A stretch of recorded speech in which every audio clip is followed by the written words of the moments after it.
résoudre ça depuis des mois. Que les riverains soient à ce point perturbés par ce qui s'y passe.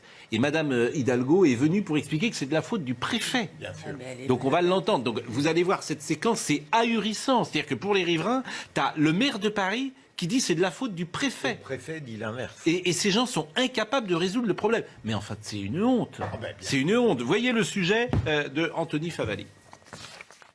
C'est à la nuit tombée qu'Anne Hidalgo arrive finalement près des Jardins des Halles. L'échange démarre avec des toxicomanes. J'ai passé 4 ans dans la rue, madame. Parfois à marcher nu-pied, parfois à tapiner pour 10, 5 euros.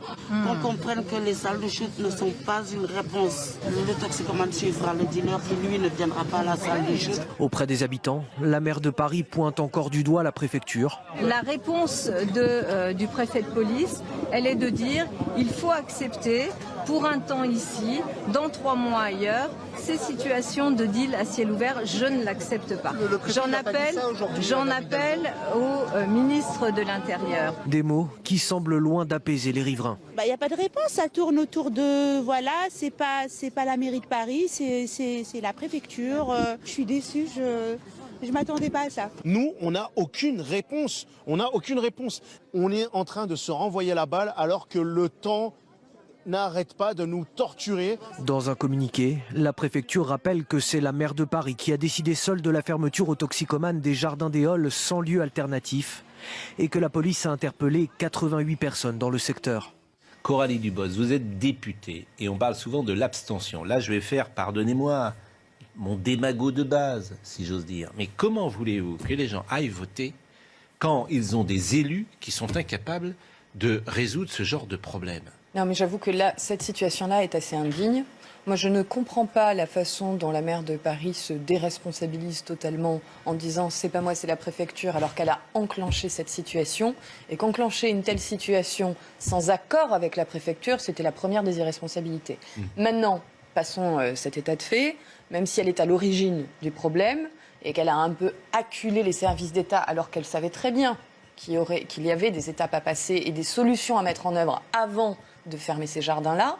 Maintenant, il faut pouvoir avancer. Je pense que effectivement l'intérieur va être, l'intérieur sera tenu de compenser la défaillance de Madame Hidalgo sur ce projet. En fait, le problème est à chaque fois de déplacer, parce que on se souvient qu'ils étaient porte de la Chapelle, et puis ils ont été porte de Saint-Denis, puis Stalingrad, et puis maintenant Jardin des Halles. Donc on ne fait que déplacer le problème sans jamais s'attaquer. Alors pardon de faire un lien avec ma propre actualité, qui est le texte irresponsabilité pénale en hémicycle, mais je pense qu'on a un sujet. J'élargis, je me permets d'élargir un tout petit peu.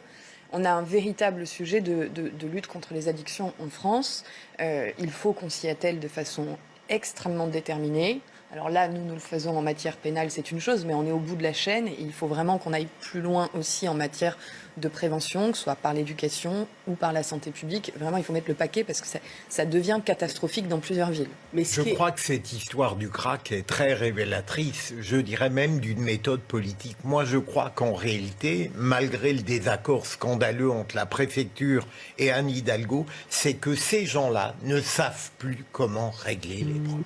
Et en réalité, ils considèrent qu'aller sur le terrain, discuter, même énoncer des antagonismes, c'est proposer quelque chose aux citoyens. Ils sont complètement dépassés par un certain nombre de rames. Naïma M. Fadel. Je vais soulever la question des salles de shoot. C'est quand même Madame Hidalgo qui les a décidées. Ensuite, à chaque fois, on lui a parlé de la prise en charge de ces toxicomanes pour les soigner. Elle n'a jamais parlé de soins. Elle disait que la solution, c'était de les accueillir pour pouvoir leur donner le matériel afin qu'ils ne se contaminent pas. Il faut savoir qu'autour de ces salles de shoot, il a été mis en place un périmètre où les forces de police ne peuvent pas rentrer. Par contre, les dealers rentrent. Vous imaginez comment on a organisé les choses? Et puis, il y a eu aussi cette actualité par rapport à ce quartier, je crois que c'était dans le 12e, où on décidait d'installer des salles de shoot à côté des écoles. Donc vous voyez, c'est... Tarak Sassi est là, il est fondateur du collectif Paris Anti-Crack, vous le connaissez, puisqu'il est intervenu depuis le 23 août que nous avons repris. Je pense que c'est la 4e ou 5e fois qu'on parle de ce sujet. Ça fait déjà 1 mois et ça durait depuis 2-3 mois. Je ne sais pas... Les gens qui habitent en dehors de Paris doivent se dire mais c'est invraisemblable. C'est-à-dire que, je le répète, à chaque fois que l'État ne puisse pas trouver de solution, c'est incroyable, quoi. C'est absolument incroyable. Donc, Monsieur Sassi, on en est où? Parce que Anne Hidalgo est donc venue, c'était cette nuit, hein, c'est les images qu'on a vues, c'est ces dernières heures. On en est où ce matin? Bonjour Monsieur Pro. Rien n'a changé. Là, moi, je sors tout simplement d'une nuit blanche. La situation est pire que jamais dans le quartier. Vous avez des toxicomanes qui font des barrages sur les trottoirs et qui décident qui passe, qui ne passe pas selon ce qu'ils vont donner comme argent. Il y a des gens carrément qui se font bousculer. Paris, qui était une ville de la culture, du vivre ensemble, est devenue une ville du vivre drogué.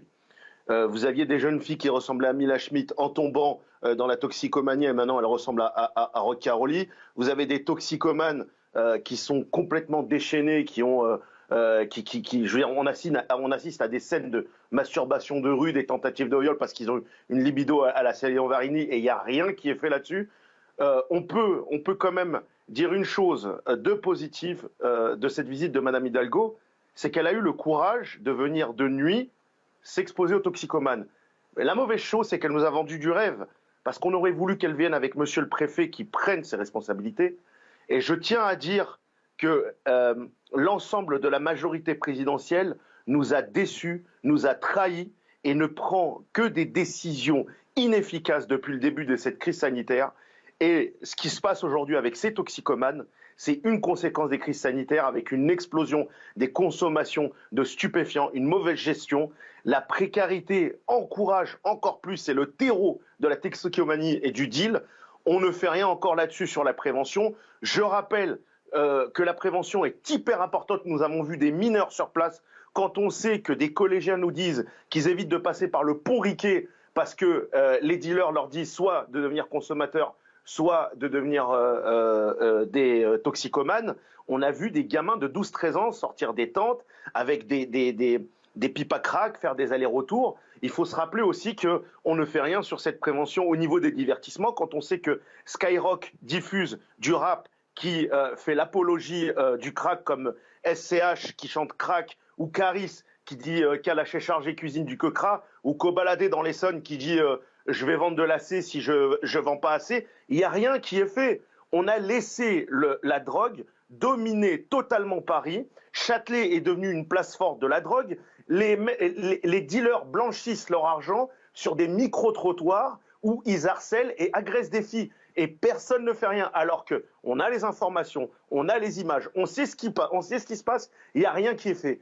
La chose aussi qu'il faut retenir de cette visite de Madame Hidalgo, c'est que Madame Hidalgo s'est retrouvée directement face à ces toxicomanes qui lui ont dit « Madame Hidalgo, on veut être sevré, les salles de shoot ne servent à rien ». Et ils l'ont dit texto, ils n'ont pas dit les salles de consommation à moindre risque, comme Gaïa et Aurore veulent essayer de nous imposer à dire constamment, les salles de shoot. Et je tiens à rappeler aussi que Gaïa et Aurore sont de plus en plus abjectes en traitant les parents de fachos et de toxicophobes. Moi-même, je suis traité de facho parce que je dénonce ces sociopathes toxicomanes qui nous pourrissent notre vie dans le 10e, dans le 18e, dans le 19e et dans bien d'autres arrondissements de Paris. Et la France n'est pas prête face à la crise du crack. Le crack est vraiment l'une des pires catastrophes de l'humanité qui a détruit des États aux États-Unis. L'économie est en train de mourir dans nos arrondissements. Nous sommes en train de devenir une extension de Roubaix. Je suis obligé forcément de vous interrompre parfois. Voyez, puisque vous dites Anne Hidalgo était avec des toxicos hier, on l'a vu dans le sujet, mais on va le voir peut-être plus longuement. Voyez cette séquence qui est effectivement poignante et à écouter. Aujourd'hui, vous savez, dans la salle de shoot, il faut être injecteur pour consommer. Je sais. Donc ça, c'est inacceptable. Deuxième chose, il faudrait des hospitalisations soutières ordonnées par l'État. Parce que quand on arrive à un moment où on marche nu-pied à Paris, à chercher par terre, à plus savoir où on est, à parler seul, je pense qu'on a atteint un niveau... Est-ce que vous êtes suivie, vous, madame, par exemple, par les associations? Madame, moi, là, ça fait 8 mois que je suis en hôtel. D'accord. Là, si vous me voyez là, aujourd'hui, en bonne posture, c'est parce que j'ai été relogée. J'ai passé 4 ans dans la rue, madame. Parfois à marcher nu-pied, parfois à tapiner pour 10, 5 euros, parce que j'étais complètement accro. Et les associations, vous avez des associations qui vous suivent? C'est à nous d'y aller. Vous savez, il faut arrêter de dire que les associations ne font rien. Non, elles font beaucoup de travail. Elles font tout. Bien sûr. C'est évidemment une contre-publicité pour vous, femmes politiques, pour les hommes politiques en général, parce que mettre des limitations de vitesse à 30 à l'heure, ça, elle sait faire, mais régler les problèmes dans un quartier de Paris, elle est incompétente. C'est ça la vérité. Donc, les hommes politiques, les femmes politiques, quand tu es riverain, quand tu es électeur, tu te dis, ces gens, au fond, ne servent à rien. Vous l'avez dit, Pascal, la défiance...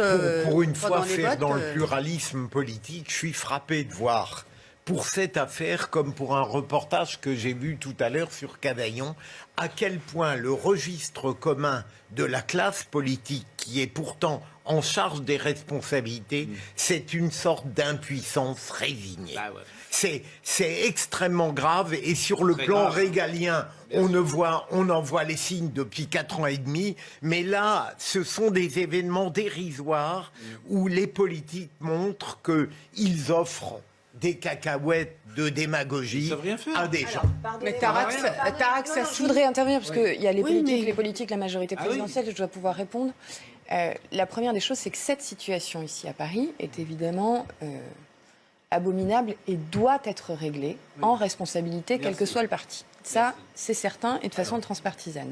Moi, je ne suis pas députée de Paris. Je suis députée de Montpellier et alentour, plusieurs communes. Qu'est-ce qu'il faut faire ? Je peux vous dire une chose, c'est que lorsqu'un maire qui connaît une situation problématique sur son territoire travaille main dans la main avec l'État pour trouver réellement des solutions et pas se faire des sorties sous caméra, ça fonctionne.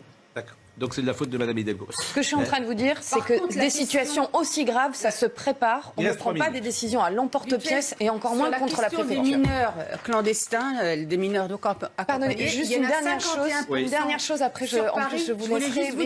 Je voulais terminer, parce que je n'ai pas pu terminer. J'ai trouvé les propos de cette dame extrêmement importants. D'une part, saluer le travail de toutes les associations en la matière. Oui, je suis d'accord. Et deux, un message qu'on n'entend quand même pas assez souvent et que nous on porte, qui est de dire intervenez sous contrainte s'il le faut, mais intervenez, ne nous laissez pas dans cette situation. Je suis désolée, mais Emmanuel Macron est le premier président de la République qui a pris la lutte contre les stupéfiants à bras le corps. Et ça fait des mois que Gérald Darmanin est sur le sujet. Il nous reste 2 minutes. Et comme on a un invité, Mehdi Emmanuel Djadi, bah oui, mais tout le monde parle. Bon. D'abord, je remercie. J'ai compris qu'il fallait que je roule à 30, 110. Voilà. Je remercie Tarak Sassi. Merci Tarak Sassi, et vous savez que régulièrement on vous donne la parole parce qu'on est tellement... c'est tellement incroyable. Les toxicos eux-mêmes réclament une hospitalisation sous contrainte. Ça fait 3 ans qu'Anne Hidalgo répond que seules les dictatures imposent des hospitalisations. C'est une idéologue, c'est insupportable. Et c'est Pierre Licia qui me transmet ce message en même temps que nous parlons. Donc voilà, c'est toujours pareil. C'est l'incapacité à régler les problèmes chez certains politiques. Il faudrait peut-être réenvisager